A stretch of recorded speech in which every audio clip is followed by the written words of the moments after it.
This is All of It. I'm Allison Stewart. Throughout the show, we've been talking about some of this year's nominees from the Independent Spirit Awards. The awards ceremony was yesterday, and you can see the winners by going to our Instagram at allofitwnyc. Now let's talk about the movie Eephus. It follows a men's recreational baseball league that has gathered to play one final game.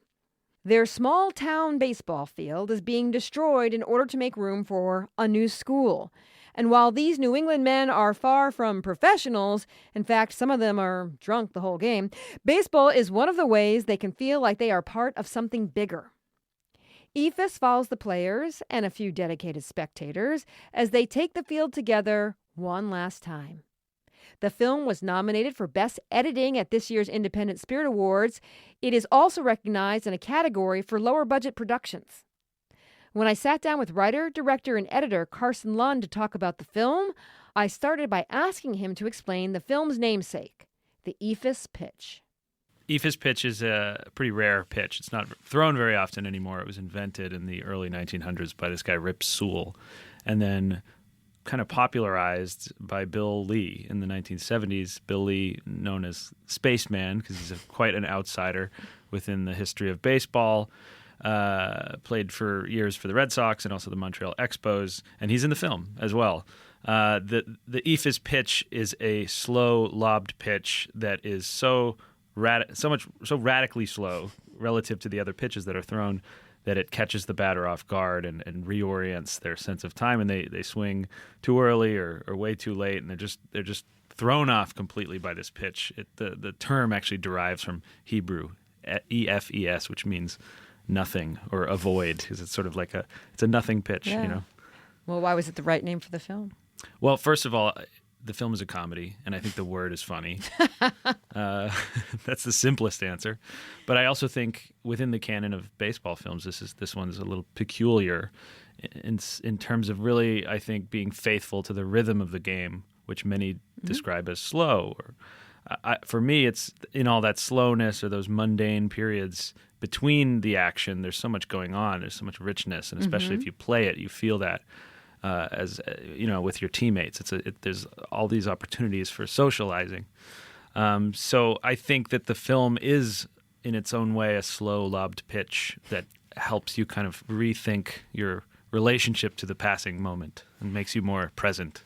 There are no real protagonists of the film. It's truly an ensemble piece. There might be some people who might be considered bad eggs because they pitched for the school, they wanted the school, or maybe they drank a little bit too much. But why did you want to have this story be the story of many?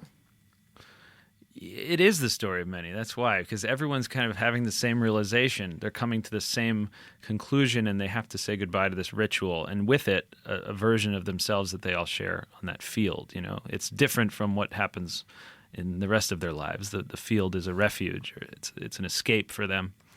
So they're all having to come to terms with that in a similar way, and I think it allows you a lot of freedom as an editor and as a storyteller to float between these different characters and not necessarily lose the audience along the way, because everyone's kind of going through the same thing and dealing with it in their own very distinctly New England ways of sort of avoidance and cracking jokes and trash talk and all this stuff. What was the casting process like? It was mostly conducted remotely because I live in California now, but I am from New England.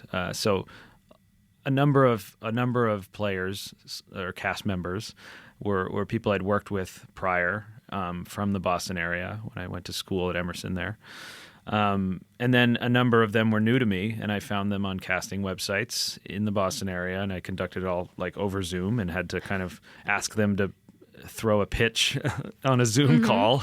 So I had a sense of, their experience with the game. But it does look like you went to a bar and went to say like, hey, who wants to be in my movie? Yeah, that's what I want. I want that feeling for sure. I think that I did talk to hundreds of people for this movie, and a lot of people were right for the role in certain ways, but they didn't have that look.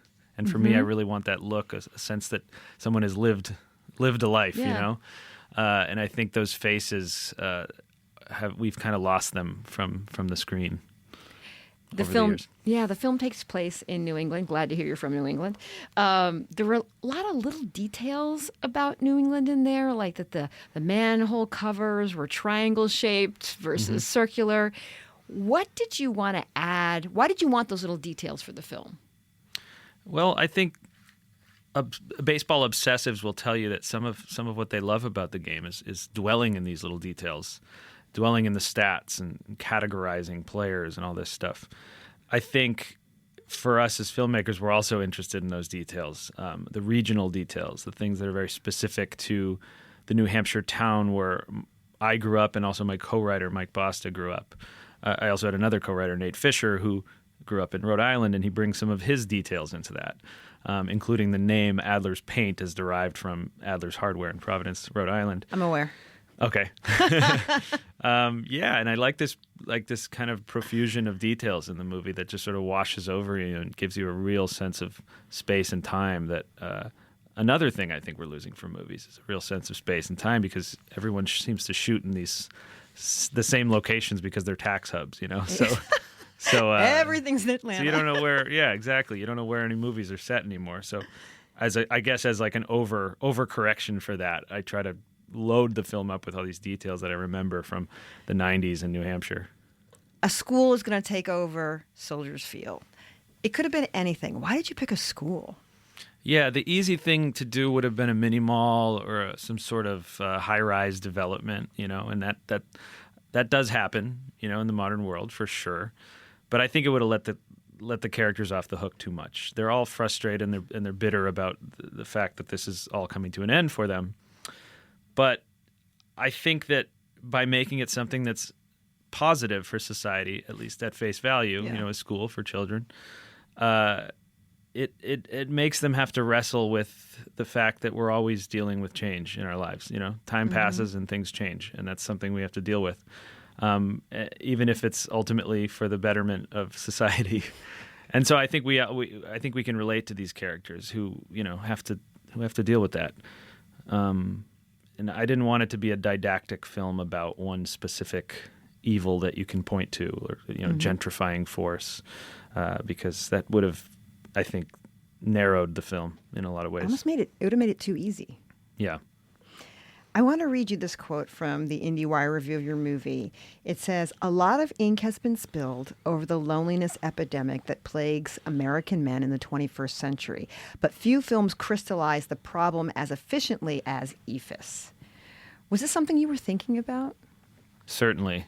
I think so, yeah. I think we've lost a lot of opportunities for this kind of leisure activity in this country, whether it's because we're all too busy and we all have money to make to sustain our lives in this increasingly hyperspeed late capitalist society. You know, that's kind of just, we've lost a lot of places where people can just hang out and pursue a passion that they love and just connect with some sort of childhood joy. And I think with the loss of this space in the film, these characters may not be able to find a new outlet for their friendship, because maintaining group friendships it takes effort, you know, and that effort is sometimes falls down the pecking order when you have many other things going on in your life. So I think it's definitely a reflection of where we're at and what we call third spaces. You know, It's not your home, it's not your work, it's somewhere else where you can create a kind of family, surrogate family or something. I've certainly watched over the course of my life as people have found less and less time for this. I have found less and less time for this. This is why I joined a rec league, and I think it's been really healthy to get out there once a week and just do something with kind of reckless enjoyment, you know. What's your relationship to baseball?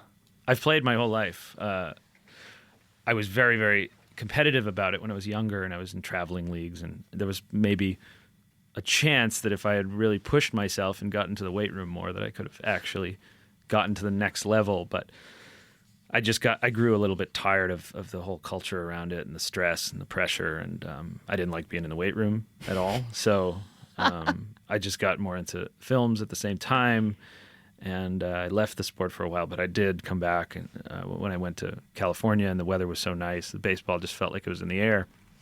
So that's when I joined the rec league, and I found that there was a very different tone to the gamesmanship. You know, it was more about the passion for the game and about sharing that passion with others rather than trying to ascend to some next level. This is your feature directorial debut. Congratulations, first of all. What did you learn on this film that you'll take to future projects? Man, I learned that you always need more money and more time. But I've learned that many times over because I've been a cinematographer for years. I've shot 3 features and I've shot many shorts as well. So it doesn't really feel like a debut. Okay. I've always been working on low budgets as a filmmaker ever since I was a kid. And, the role of cinematographer and director have always felt very fluid to me. And I've edited my own films. So it's, in this case, I gave myself the director title because this was my story. But yeah, I've made other films before, so I'm always learning, and I think one of the things that was maybe reinforced, or solidified by this film was to just keep working with, the friends and the group of people that I've grown to love working with, and I think we made an incredible chemistry on this film that I want to sustain going forward and work with these same people. So I think that's one of the lessons that maybe I already had it in the back of my mind, but it was really, really confirmed by this production. That was my conversation with filmmaker Carson Lund. The film is called Eephus, and it earned 2 nominations at this year's Independent Spirit Awards. The ceremony was held yesterday, and to see winners, head to our Instagram at allofitWNYC. And that's all of it for today. I'm Allison Stewart. I appreciate you listening, and I appreciate you. I will meet you back here next time.